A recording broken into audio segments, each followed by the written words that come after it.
Ladies and gentlemen, chaos broke out.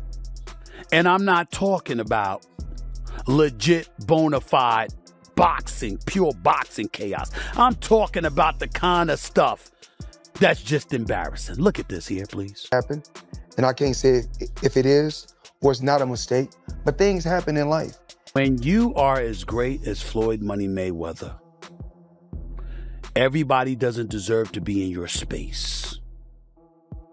I know you like to make money. Stephen A. Smith is known for speaking his mind without hesitation, and this time he directed his attention toward Floyd Mayweather Jr., following reports claiming that the FBI had taken control of assets tied to Mayweather's rumored $600 million real estate holdings. Smith delivered a fiery response on live television. Floyd Mayweather is on an absolute real estate buying spree.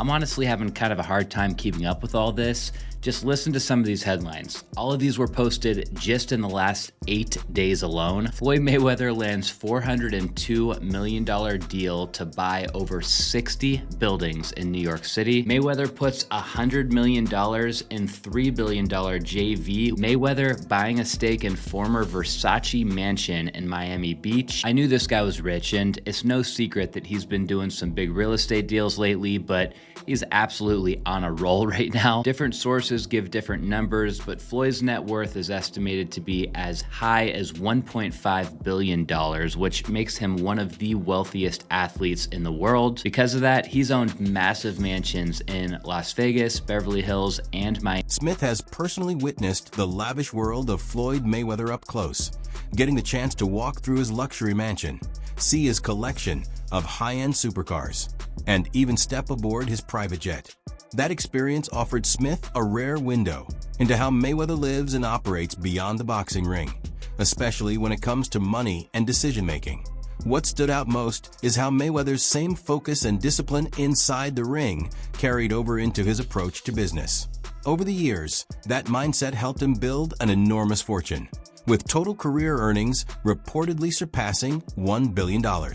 His money has been strategically placed into real estate, including a $10 million home in Las Vegas and a Beverly Hills estate that has been listed at around $48 million, showing a clear pattern of calculated investing. All right. Now, Floyd Mayweather Jr., there's a story circulating that Business Insider did talking about this $400 million property deal that he had been discussing here in New York City. But now, according to Business Insider, it's not what you think it is. They said there's no evidence there's been a sale of these properties, and it's 62 rental apartment buildings in Upper Manhattan. Here is what Floyd Mayweather had said at the time on a video that he posted on his Instagram. Bringing people into my lifestyle, showing the people how I live. Now, I know you guys see me on a regular talking about real estate. Well, lately, I purchased 62 apartment buildings in New York City. And what I need you guys to do, slide over and check out the photos. It's not all 62 buildings, it's a few buildings, but guess what? All the buildings belong to me. I don't have no partners. The decision by Floyd Mayweather to acquire more than 1,000 affordable housing units in New York City is being described as driven by both financial strategy and personal meaning. That he has spoken about how his own upbringing in a small one-bedroom apartment with his family in New Brunswick, New Jersey shaped his understanding of housing struggles. That early experience exposed him to the difficulties that come with limited living space and instability, leaving a lasting impression on him. This all started with the announcement that Floyd was buying a $402 million multifamily portfolio called the Black Spruce Portfolio. A source revealed to The Real Deal that he went into contract to pay $402 million for a 1,000-unit affordable housing portfolio of more than 60 buildings. These buildings are concentrated in the Upper Manhattan area, and this deal would make for one of the city's biggest multifamily deals of the year. Anyways, we know Floyd is big on putting his money into commercial real estate deals, but a 1,000-unit multifamily portfolio is a massive buy, even for a guy like him. The question is, why would he, or anybody for that matter, be interested in buying all of these affordable housing units all at once? Well, for one, some of this portfolio is reported to offer a tax exemption due to the fact that the majority of the units are designated as affordable housing. selling. For 2, Mayweather shared that this deal holds some emotional significance for him and his family. Floyd Mayweather has consistently treated real estate as a central pillar in his wealth-building approach, focusing on it as a source of long-term stability and recurring passive income. He has often reflected on advice he received early on, once saying, "A wise person once told me, if you buy real estate in New York and you hold on to it over the years, you will always make money and win." I love bringing the people into my lifestyle, showing the people how I live. Now, I know you guys see me on a regular talking about real estate. Well, lately, I purchased 62 apartment buildings in New York City. And what I need you guys to do, slide over and check out the photos. It's not all 62 buildings, it's a few buildings, but guess what? All the buildings belong to me. I don't have no partners. And all the retail down low on my buildings all belong to me. Guess what? You can do the same. It's all about making power moves. And I'm pointing like this because all of them. We're in New York City right now. We're in Manhattan. That's what we do. Come on.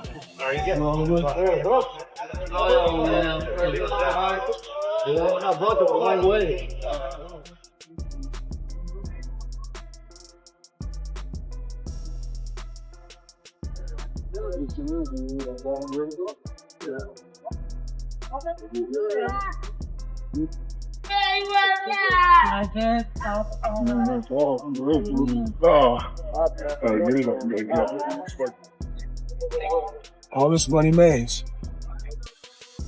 No partners. All by myself. Over 1,000 apartments. I'm just getting started.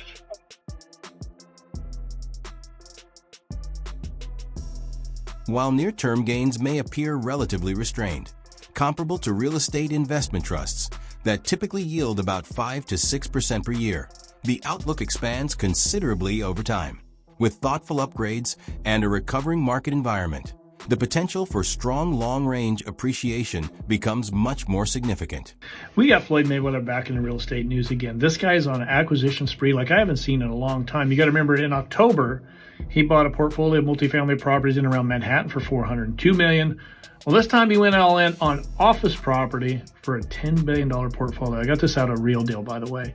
Now, some of these properties listed are 410 10th Avenue and Hudson Yards. You got Jersey City's Harborside Office Complex. You've got the Aon Center in Chicago and the old post office building in Chicago as well. So the portfolio includes a total of 18 buildings that take up to 10 million square feet of space. Now, he's not new to this. He's got office properties as well. He's got a pretty good portfolio so far. He's got 16 properties worth about $7 billion. He's going to add this portfolio to it, and he's going to be on a tear. So I hope he has a good marketing company as well. But congrats to him. The property, officially called Villa Casa Casuarina and situated at 1116 Ocean Drive in Miami Beach, carries a long and notable history. It was originally constructed in 1930 for Standard Oil Air Alden Freeman, but it later rose to global attention when fashion designer Gianni Versace made it his home from 1992 until his murder in 1997. Mayweather's involvement comes through a partnership structure with an Akash family and businessman Eli Jindy, who currently holds ownership interests in this state. As part of the agreement, Mayweather is expected to acquire a controlling portion of Jindy's stake, although the exact financial details have not been made public. First investment was real estate, commercial real estate, skyscrapers actually. I looked at certain athletes' career and I said, I don't want to end up like that. So what I did was this. It started off with $5 million. Put up $5 million, I was getting $50,000 a month every month on the 18th. How I'm in 36 months, of course, with one of my new investments, I would be making $300 million a month. But what investment is that? Just in real estate. I got you. And I'm heavy in real estate. I'm real heavy in real estate. Even though, I got my own liquid.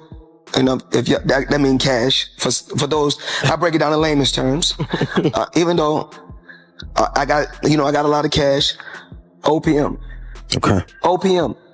You don't always have to use your money. That's why it's very important for y'all to make sure y'all keep y'all credit. Stephen A. Smith's respect for Floyd Mayweather Jr. noticeably cooled once the boxing icon started participating in exhibition fights after his retirement. During his prime, Mayweather was known for chasing titles, records, and long-standing legacy in the sport. However, his post-retirement appearances in the ring appeared, to many observers, to be driven more by financial opportunity than competitive ambition. Money Mayweather up until recently didn't have any money, so Floyd is the highest earning athlete in his career, making over $1.1 billion. And after making a killing, he ended up retiring in 2017. However, he dug himself into a hole after making super lavish purchases like this LA mansion. It was so bad that he actually owed $22.2 million to the IRS, which made him have to come out of retirement to pay that back. Like and follow for more. In 2021, Floyd Mayweather Jr. stepped back into the ring for an exhibition fight against YouTuber-turned-boxer Logan Paul. The event was widely promoted and drew massive attention, with Mayweather's return driven not just by the appeal of competition, but also by clear financial incentives. Although the matchup generated huge pay-per-view revenue, controversy followed afterward. Logan Paul later claimed that the payment structure was not fully honored, saying he was still missing somewhere between $1 and $3 million. He publicly voiced his dissatisfaction, insisting that the payout was incomplete and even suggesting legal action over the remaining amount. Boxers, if not the greatest boxer in history. He's absolutely sensational. But he retired years ago, and for me personally, I know these exhibition matches are entertaining.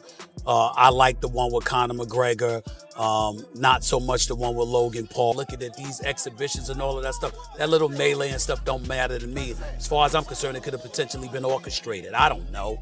But I do know not just anybody should be allowed to be in the ring with Floyd Money Mayweather. Absolutely. I just believe. In a notably direct sit-down, Stephen A. Smith put Floyd Mayweather Jr. on the spot with a blunt question: whether his priorities leaned more toward financial gain or his long-term standing in boxing history. You made money. You're going to make a hell of a lot more money. But the main thing is I made smart investments, and I still make millions every month. Do you care about your boxing legacy? More than what? We ain't gonna say more than money. We know better. We're not gonna say more than money. We know better. More than my family? No. So what's more important? My children. Because when I make this money, you know what? I put my children and my family in a position that they are entrepreneurs. They are bosses. I don't want my kids to have to answer to nobody. So I will take the long road. I will take the bumps and the bruises for them. People are debating whether Stephen A. Smith has actually brought forward real insight into Floyd Mayweather Jr.'s finances, or if this is just another example of the media blowing the situation out of proportion.